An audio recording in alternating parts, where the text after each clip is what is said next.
متى تكون الأيام البيض لشهر شوال 2025؟ ولماذا سميت الأيام البيض بهذا الاسم؟ وما فضل هذه الأيام؟ للإجابات على هذه الأسئلة من فضلك تابع الفيديو للنهاية.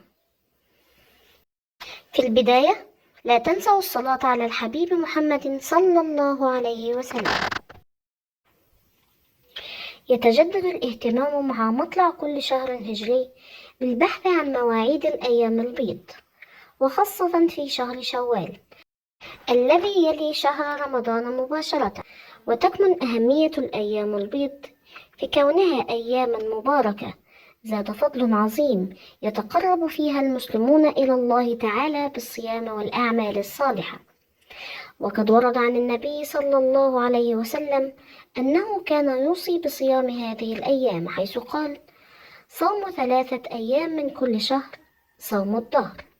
ففي هذه الأيام المباركة يبحث المسلمون عن مواعيد الأيام البيض لشهر شوال 1446 لمعرفة موعدها بدقة والاستعداد لها بالصيام والنية والتخطيط للأعمال الخيرية والعبادات المختلفة.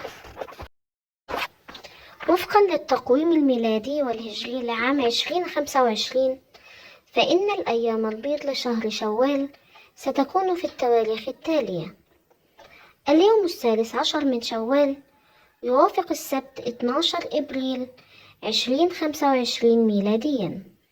اليوم 14 من شوال يوافق الأحد 13 إبريل 2025 ميلاديا. اليوم 15 من شوال يوافق الاثنين 14 إبريل 2025 ميلاديا. سميت الأيام البيض بهذا الاسم لتميز ليلها ببياض نور قمره، حيث يكون القمر في هذه الأيام بدرا كاملا ويمكن رؤيته بالعين المجردة وبشكل واضح، وتسمى أيضا بالأيام الغر. فضل صيام الأيام البيض.